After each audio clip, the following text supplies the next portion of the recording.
two HSI agents who work here at the Federal Building behind me were shot inside the office. One of the agents died at the scene. A second agent suffered multiple gunshot wounds and was rushed to a local hospital. The wounded agent is Deputy Special Agent in Charge, Kevin Kozak. Mr. Kozak is one of my two deputies here in Los Angeles and reports directly to me. He remains hospitalized in stable condition at this time. His family, colleagues, and friends are with him. He is alert and talking.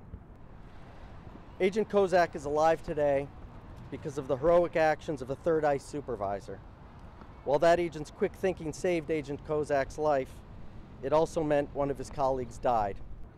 The deceased agent was Supervisory Special Agent Ezekiel Garcia, who was 45 years old and served as a supervisor of the HSI-led Document and Benefit Fraud Task Force. We still are characterizing this as an incident of workplace violence.